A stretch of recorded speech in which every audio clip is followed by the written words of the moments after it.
There are explosions at Russia's strategic facilities, and in Europe there is an active fight against pro-Russian forces. At the same time, Ukraine is being warned that the US administration might betray our country during the current peace talks.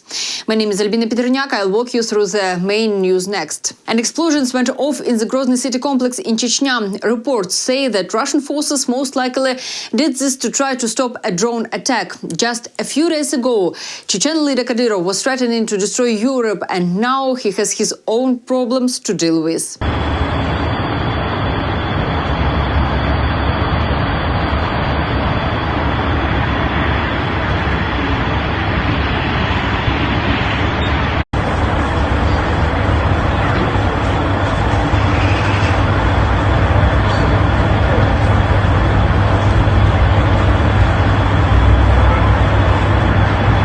After a drone attack on the Russian port of Temryuk, a fire broke out there.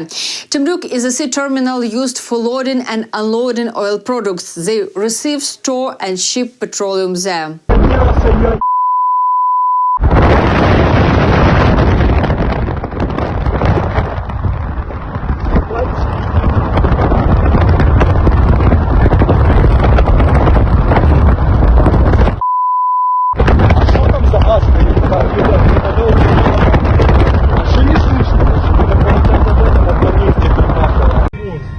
I told you that it was a port. Port? Do we have a port?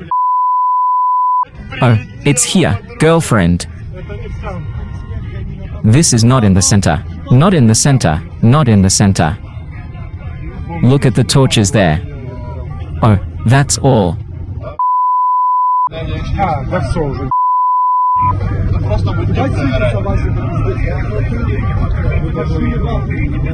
Another oil refinery in Russia has been hit, this time in the city of Syzran in the Samara region. The mayor of Syzran confirmed the drone attack. A fire broke out at the site. There. There. There. He's up. And there is a flashlight.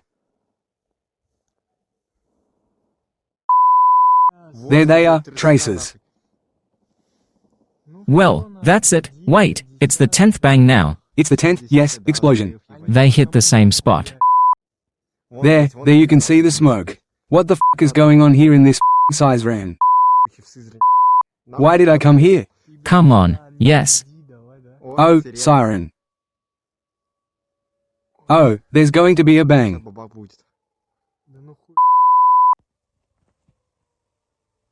They, it seems, hit again.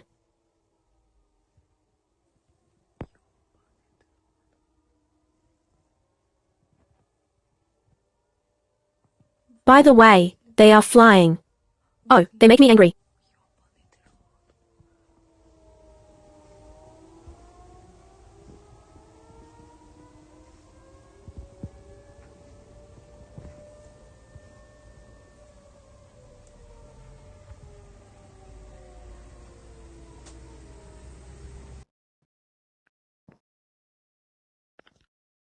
I'm so tired today. Yes, you tell me like I'm going to sleep now. I'm just starting to get tired today. Putin and his entourage are in India, and Russian propagandists showed Dmitriev, who claimed that the UK no longer has the strong influence it used to, and that Britain is supposedly trying to disrupt the so-called peace process. That a lot of people, including the British and European press, are in a hysterical state, trying to interfere with the negotiation process with the United States. And the more we see such absolutely hysterical headlines and hysterical maxims, the more it shows how much the British press, the European press, is trying to disrupt the peace process that is moving.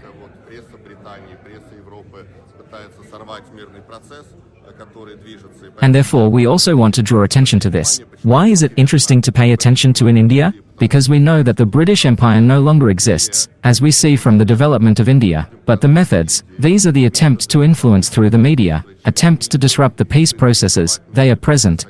Therefore, we just pay attention to this as well. Meanwhile, Orban continues to push pro-Russian narratives, claiming that if Europe finds money for Ukraine, the war will only continue. There is a continuous series of US-Russian negotiations. If it is successful, the flame of war will surely be turned down, and then we can also be relieved here in Hungary. We are not out of the water yet, but we may be facing a less tense and risky period.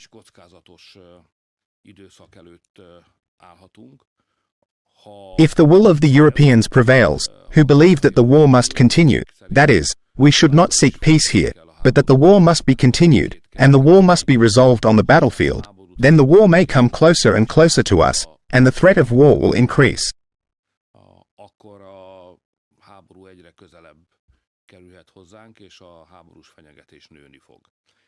This will be decided in the next few days what direction events will take.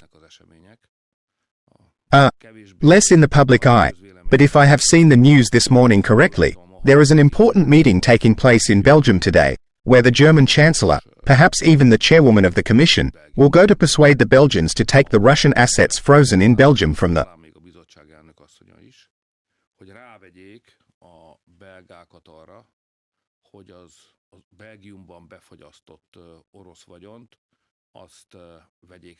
Russians, throw it into the European funds, and from this amount, of course, with such cunning legal solutions, but in the end, this is the amount from which we finance the war in Ukraine so that the fight can continue on the battlefield.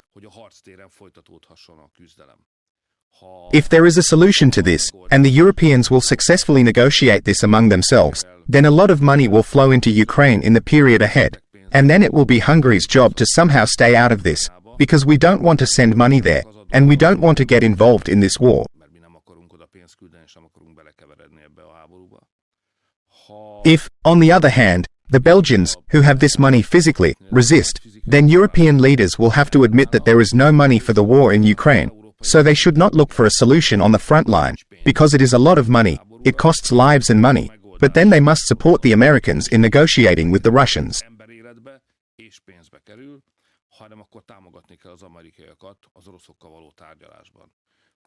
This situation, this is the contingent situation.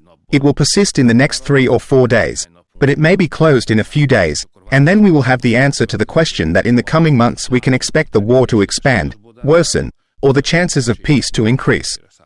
German Chancellor Friedrich Merz cancelled his trip to Oslo so he could go to Brussels and discuss giving Ukraine a 165 billion reparations loan. Meanwhile, Germany's Defense Minister Boris Pistorius said some very important things about the war in Ukraine while speaking in the Bundestag.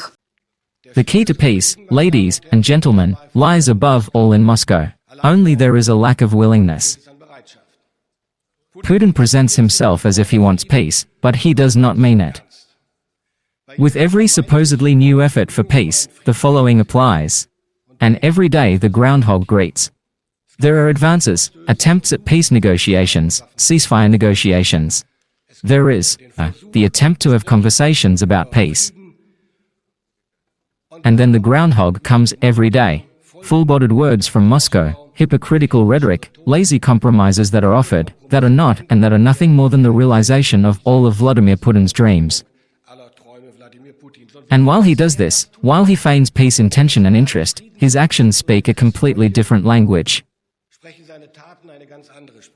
Attacks with missiles and drone swarms with ever more violent frequency and in ever more violent numbers. The terror against the civilian population is immediately intensified. And you, ladies and gentlemen, dear colleagues, know who will suffer the most if this cruel war does not end. The people of Ukraine themselves. For no one are the horrors of this war as hard to bear as they are.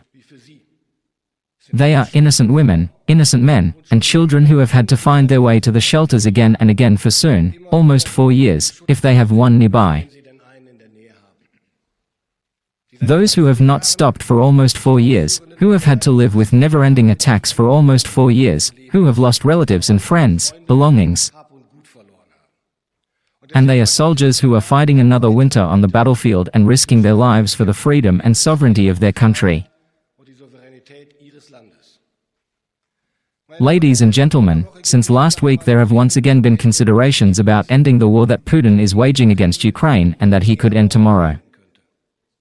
And it is not the first time that people in Ukraine and throughout Europe have had hopes and expect it to finally succeed, this just peace. And it was right that we did not close our minds to the 28-point plan, whatever one may think of it in detail. However, openness, ladies and gentlemen, must never mean naivety. Our position on the plan was and is therefore very clear.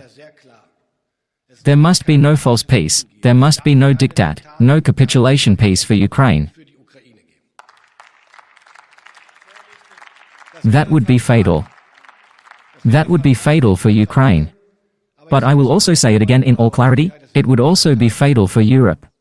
After all, a Ukraine that is defeated militarily or possibly even at the negotiating table, a humiliated Ukraine, a Ukraine that is ultimately destabilized domestically by significant Russian influence would also be a security risk for security in Europe, ladies and gentlemen. And for this reason alone, we must not let up in our support for Ukraine. Russia, the brutal and ruthless aggressor, must not be allowed to impose its imperialist claims. Imagine this. What Putin has failed to do for 4 years against the courageous resistance of the Ukrainians would be served to him on a silver platter at the negotiating table, ladies and gentlemen, according to this plan. And that must not be the case. I am very glad that it has been possible to replace this plan with another proposal that takes into account the interests of Ukraine and also our European interests. A plan that does not correspond to Putin's plan and reacts accordingly. Ladies and gentlemen, what must happen now? From my point of view, 3 points are crucial. Firstly, Ukraine must not be forced to unilaterally give up territory. Just a reminder, on this territory, and it is not just about square kilometers, millions of Ukrainians live on this territory, whose lives would be directly threatened, and their freedom as well. And secondly, Ukraine must continue to be able to defend itself in the future. This includes strong armed forces and real security, strong security guarantees that reliably protect them. And as long as these conditions are not met, and this is my third point, we must continue our support. And I make this clear again and again to my counterparts in the European capitals. We Europeans must do more for Ukraine. Ladies and gentlemen, these are crucial weeks for Ukraine. But these are also crucial weeks for all of us here in Europe. Ukraine's future is closely linked to our own, as Europeans and as Germans. If we cannot achieve a lasting and just peace for Ukraine, we will have no guarantee of our own security. And only if we do more for our own security in Europe will it continue in the future. Thank you very much. Thank you for watching this video. Leave a comment and tell us where you're watching from. Support Ukraine. Glory to Ukraine. See you next time.